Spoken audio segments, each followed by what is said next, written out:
Jerry and Esther have a friend who has for a long time been a magnificent teacher. Esther thinks he's the best storyteller on the planet. His name is Alan Cohen. And he has written a book. In fact, he dedicated it to Jerry and Esther and Abraham. And the book is called Why Your Life Sucks and What to Do About It. And there is something in the book that Esther and Jerry really resonated with and really, really like. And it's called the hell yes. So when someone offers something to you or approaches you about something and your impulse is hell yes, then go with it. But if it's anything less than that, if it's reluctance or, oh, I'd like to help you out, or, oh, I see you're very much in earnest, let me see if I can enhance your experience in some way, then your vibration isn't really lined up and it's going to be a rockier ride.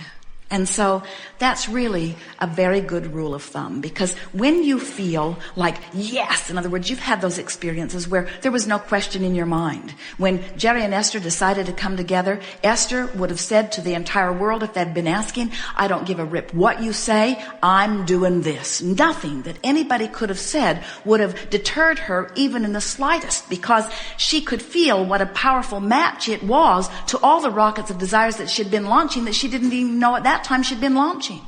When they moved to San Antonio, it was a tremendous hell yes. They had no idea how much about that community was going to be a vibrational match to the rockets that they'd been launching in all the years that they'd lived before. In other words, they did not know why they were drawn there, but once they got there and got a look at it, or more importantly, got a feel of it, they wanted to shout hell yes about it, you see. And so that's the thing that we can feel that you are most wanting to hear, is you are very intuitive. You're very sensitive to energy. And you're also a pleaser.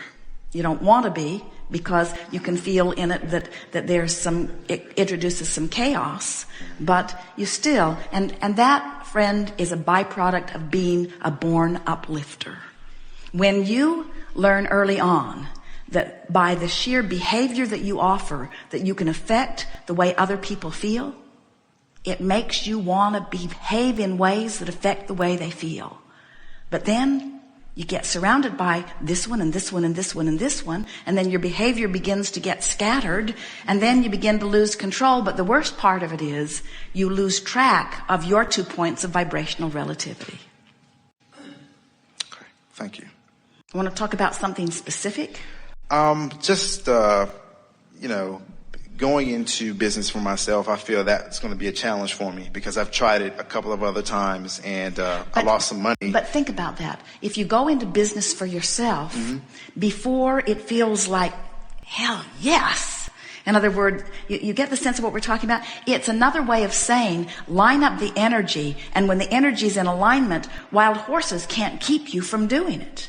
Just don't be so quick to jump into action. Have more fun and take more time in lining up the energy. Let the universe do the work. Let law of attraction do the work.